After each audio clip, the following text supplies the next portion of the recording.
Oh, sorry, we are rolling. We are actually rolling. Oh.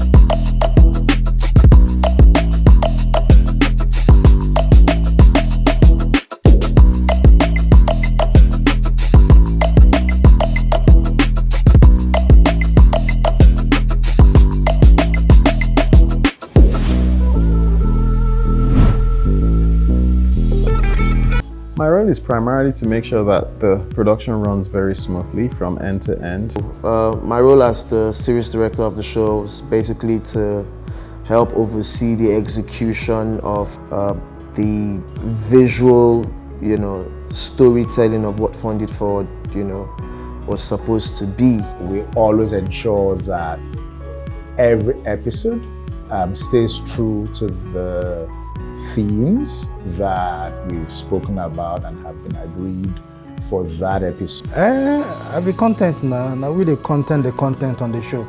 The person who pushes the change agents to act in ways they would not normally act, so we can get content for the show. Crisis management. I'm the silent tsunami of the show, basically. A lot of things run through my table. Basically, you harness all production requirements, both human and non-human.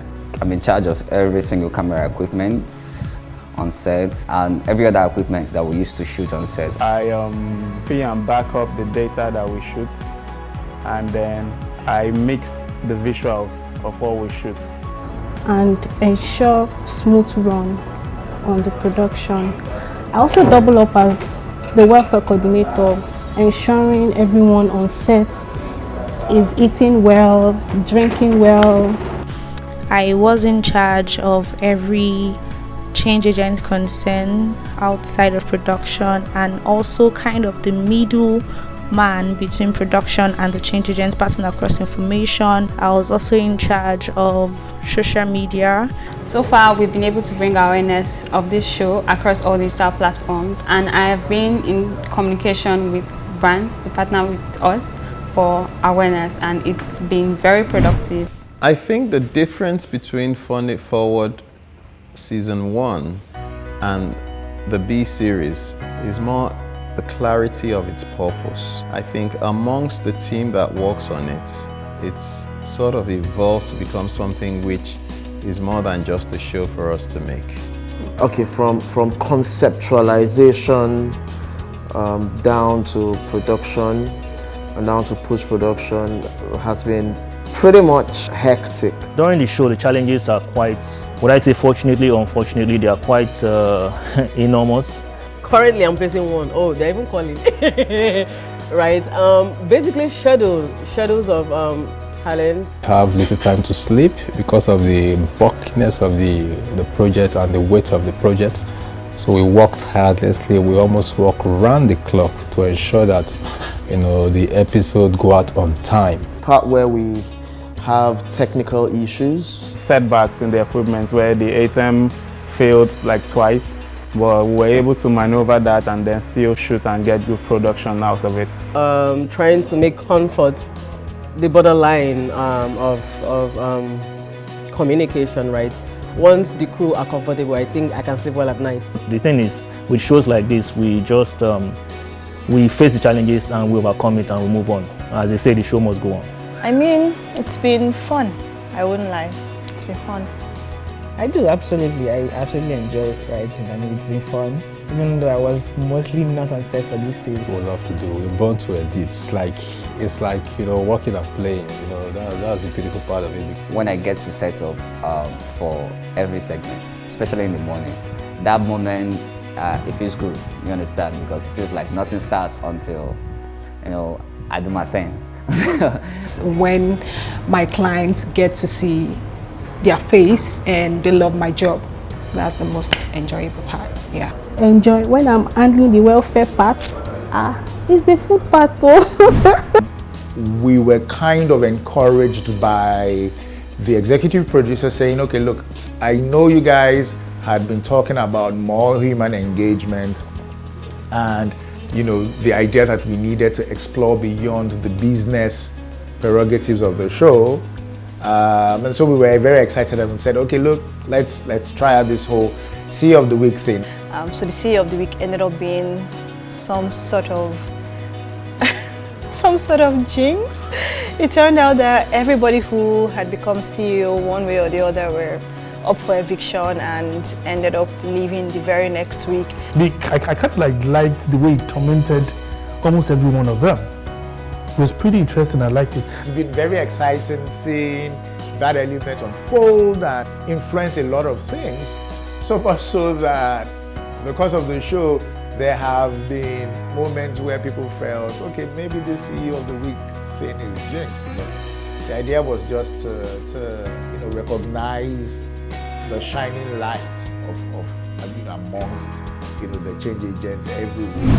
So the change agents has the most interesting story, or the story that interests me the most.